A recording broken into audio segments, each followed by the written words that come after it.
भागवत जी के प्रथम स्कंद में सबसे पहले वेद व्यास जी ने बड़ी सुंदर बात लिखी है। प्रथम स्कंद के प्रथम श्लोक में यहाँ पे एक विचार करने योग्य बात है। दुनिया के जब भी किसी धर्म शास्त्र की रचना हुई, जब भी किसी पुराण की रचना हुई ना, तो सबसे पहले उसमें मंगलाचरण किया गया। किसी में देवी की स्तुति की गई, किसी में देवता की, किसी में दुर्गा की, किसी में राम की। लेकिन भागवत जी के प्रथम स्कंद के प्रथम श्लोक में वेद व्यास जी ने किसी भी देवी देवता का नाम नहीं लिया। अब ऐसा भी नहीं है कि मंगलाचरण नहीं किया है, मंगलाचरण हुआ है सच, लेकिन किसी भी देवी देवता का नाम नहीं लिया। पता है क्या? लगता है कि वेद व्यास जी ने सोचा होगा, अगर मैं राम की स्तुति करता हूं तो अयोध्या वाले कहेंगे भागवत जी हमारे हैं, कृष्ण की स्तुति करता हूं तो मथुरा वाले कहेंगे कि भागवत जी हमारे हैं। सो किसी भी देवी देवता का नाम न लेते हुए सत्य की वंदना की गई है।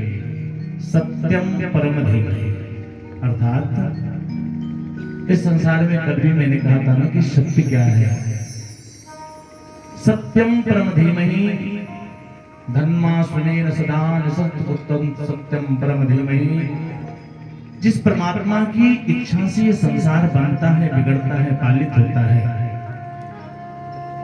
इतना ही नहीं, वह पर ब्रह्म हिरण्यगर्भ नहीं बल्कि ब्रह्मा जी को जिसने स्वयं वेदांत ज्ञान का उपदेश किया है, प्रतिपादन करके बताया, वो कैसा है तो बोले स्वराट है, विराट है, जो अपने आप में प्रतिष्ठित रहता है और अपने प्रकाश से सारी दुनिया को प्रकाशित करता है। जिस वेदांत ज्ञान को समझने में बड़े बड़े मनीषी, देवर्षि, ऋषि भी वेदांत ज्ञान को समझ नहीं पाते हैं, ऐसे तेजों में सूर्य जैसे रश्मियों की भ्रांति हो जाती है। जल में भी हमें कभी कभी स्थल का अनुभव होता है। बोले कि ऐसी ये जागृत स्वप्न सुषुप्ता जो सृष्टि है, उस परमात्मा की सत्ता की वजह से बिल्कुल सत्यव्रत प्रतीत होती है।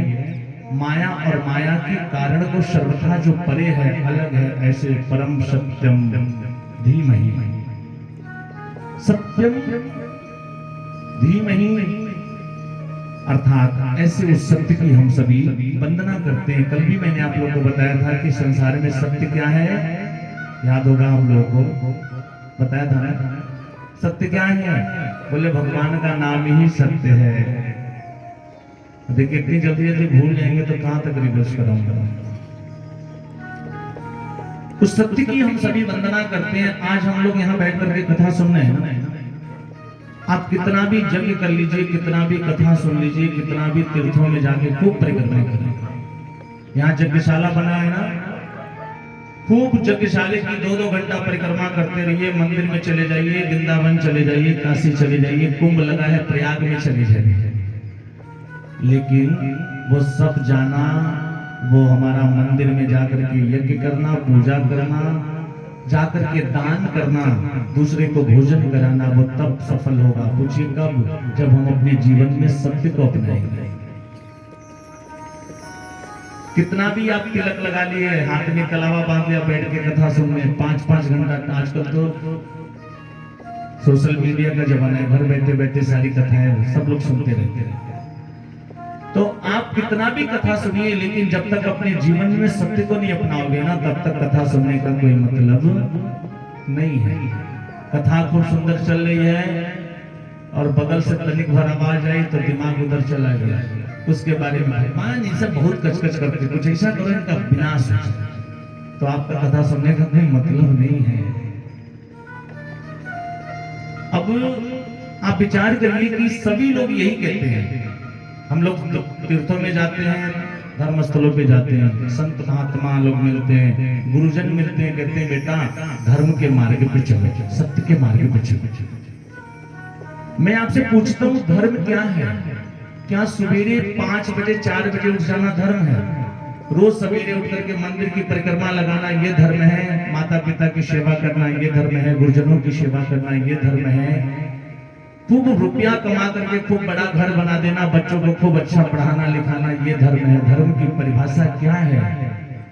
वो स्वामी जी ने रामचरितमानस में बताया है कि धर्म न दूषर सत्य समाना, धर्म न दूषर सत्य समाना, धर्म न दूषर सत्य समाना, धर्म न दूषर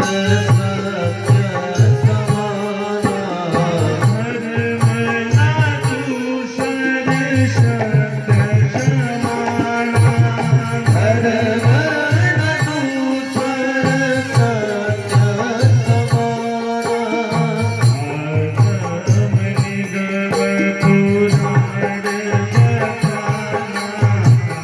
आगम निगम पुराण गफाना, श्री राम जय राम जय जय राम, जय जय विघ्न हरन हनुमान, श्री राम जय राम जय जय राम,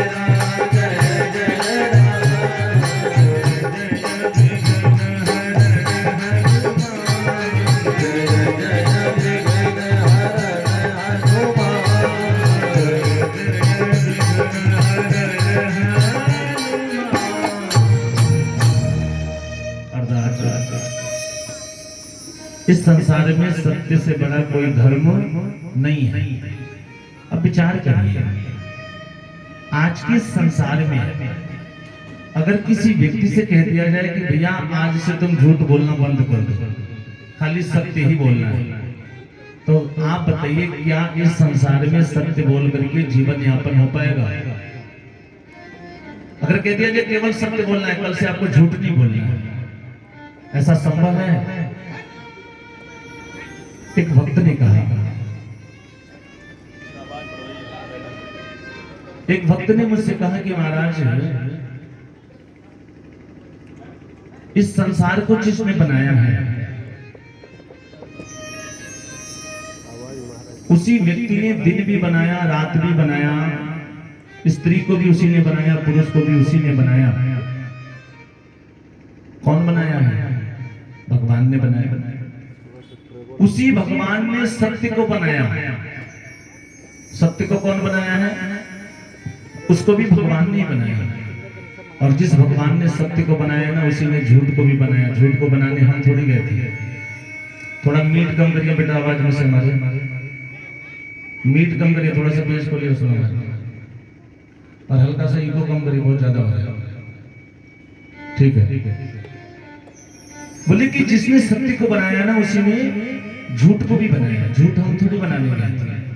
अगर झूठ नहीं बोलना था, वो भगवान को झूठ नहीं बनाना चाहिए था। और भगवान झूठ नहीं बनाते तो हम लोग बोलते कहां से? और भगवान ने झूठ बनाया है तो बोलने के लिए तो बनाया होगा, कुछ सोच के बनाया होगा। बोले हाँ, भगवान ने झूठ बनाया बोलने के लिए, लेकिन झूठ बोलने के लिए शास्त्रों में जगह भी बताया गया है कि कहाँ कहाँ पे झूठ बोलने से पाप नहीं लगता है। और मैं आप लोग को 6 जगह बताऊंगा, अगर आप ध्यान से सुन लेंगे तो थोड़ा झूठ बोलने में आसानी हो जाएगी, शुद्धता हो जाएगी। पहला, स्त्री नर्म विवाहेषु। अगर आपको झूठ बोलने का मन करे ना, तो अपनी पत्नी से झूठ बोलिए। शास्त्रों में बताया गया है अपनी पत्नी से झूठ बोलने में कोई पाप नहीं लगता है। अब ये जो माता जी लोग हैं कहेंगे कि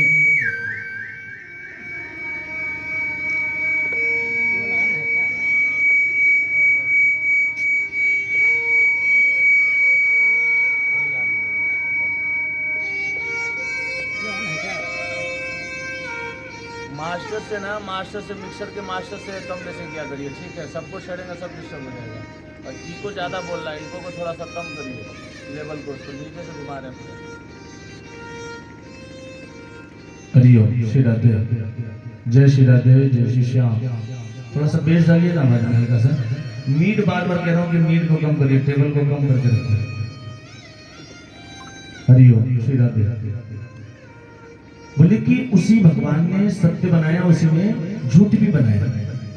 झूठ बोलने के लिए हम लोग चर्चा कर रहे थे ना, स्त्री व नर्म विवाह से, अपनी पत्नी से झूठ बोलने में पाप नहीं लगता है। अब ये माता जी लोग कहेंगे कि पहले का कम झूठ बोलते थे, बाबा जी और सिखा रहे हैं झूठ बोलने के लिए। रहते थे गोरखपुर, बताते थे बस सिकरीगंज में है, अभी आ गया।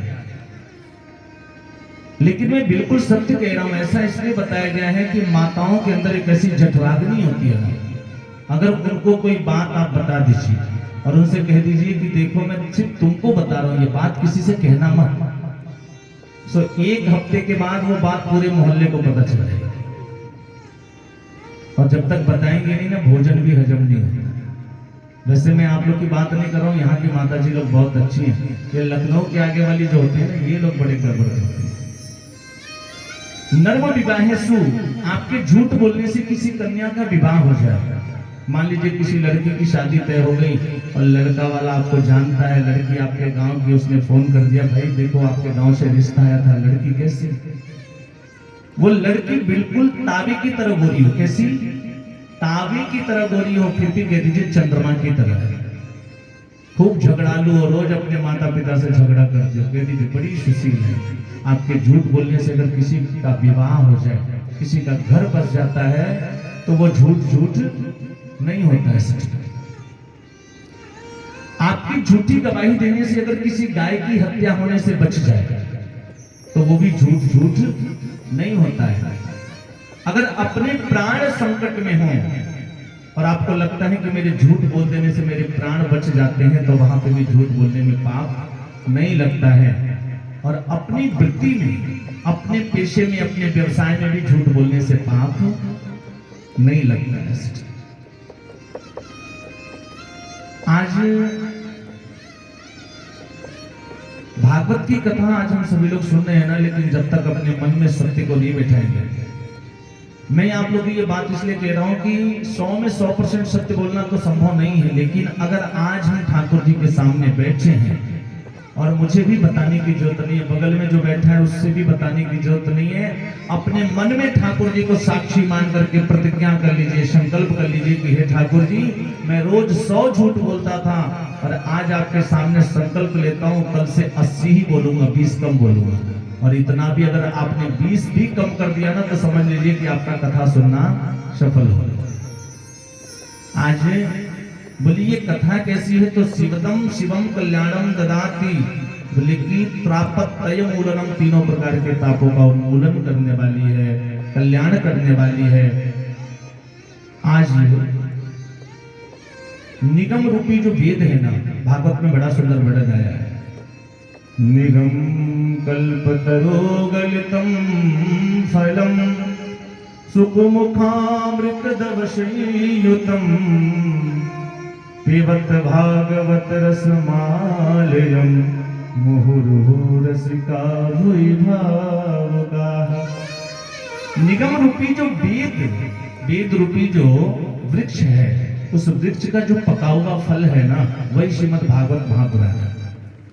अब आप सोचेंगे कि फल तो वृक्ष में ऊपर लगता है ना, नीचे तो लगता नहीं है। और निगम, ये वेद रूपी कल्प वृक्ष कहाँ है? बोले ये स्वर्ग में है। तो उस वृक्ष का फल नीचे कैसे आया है? बोले कि सुख मुखामृत दव संयुतम, सुखदेव रूपी पक्षी का मुख लगने से ये फल नीचे की तरफ आया, और उसका मुख लग जाने से ये फल और भी मीठा हो गया। अब बोले कि फल आ तो गया, लेकिन फल में छिलके भी होते हैं, गुठलियां भी होती हैं, और समझदार लोग छिलका थोड़ी खाते हैं। बोले कि इसीलिए इस फल को ना, बोला कि केवल रस बताते हैं। पिबत भागवत रसमालयम, ये सुनने की वस्तु है ही नहीं, क्योंकि सुनी हुई बात एक कान से सुनोगे और दूसरे कान से निकल जाती है। ये पीने की वस्तु, इसे पीना चाहिए। पिबत भागवत रसमालयम, आलय शब्द जहां आता है ना, उसको उसका खान समझा जाता है। जैसे मान लीजिए विद्या के आगे आलय लगा दिया तो क्या हो गया? विद्यालय, जहां विद्या की खान है। औषधि के सामने आलय लगा दिया, औषधालय, जो औषधियों का भंडार है। उसी प्रकार से जो रसों की खान है, पिबत भागवत रसमालय, मुहुरु, बोले रस तो तैयार हो गया लेकिन रस पीने वाला भी तो होना चाहिए, कौन पिएगा इसको? तो बोले कि पीबत भागवत रसमालय मुहुरु रस का भी भाव, इसका पान कौन करेगा? तो बोले जो भगवान के भक्त हैं। अब कुछ लोग ऐसे भी होते हैं जो भागवत सुनने के बाद कहते हैं अरे कौन सा भागवत, वही राम वही कृष्ण जी वही कथा, अभी तो कुछ दिन पहले गांव में हुई थी, सुना था, फिर क्या सुनना है कि कथा को बार बार। तो गोस्वामी जी कहते हैं कि राम कथा जे सुनत घाही, रस विशेष जाना दिन नाही। राम कथा जे सुनत घाही, रस विशेष जाना दिन नाही।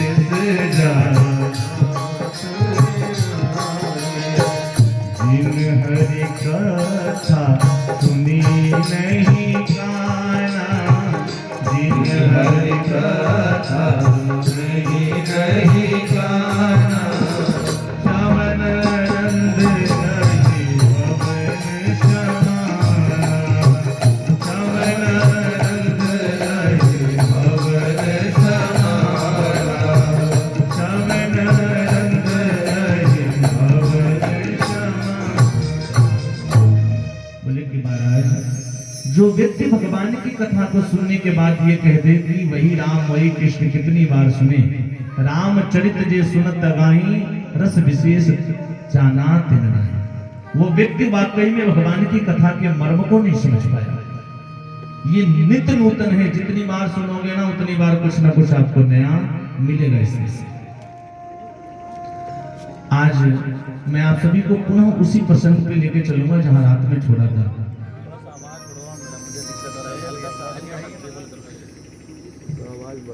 तो बोले कि महाराज कल मैंने रात्रि काल में बताया था कि नैमिषारण्य क्षेत्र में 88,000 संतजन विराजमान हैं, उनके बीच में सूत जी महाराज का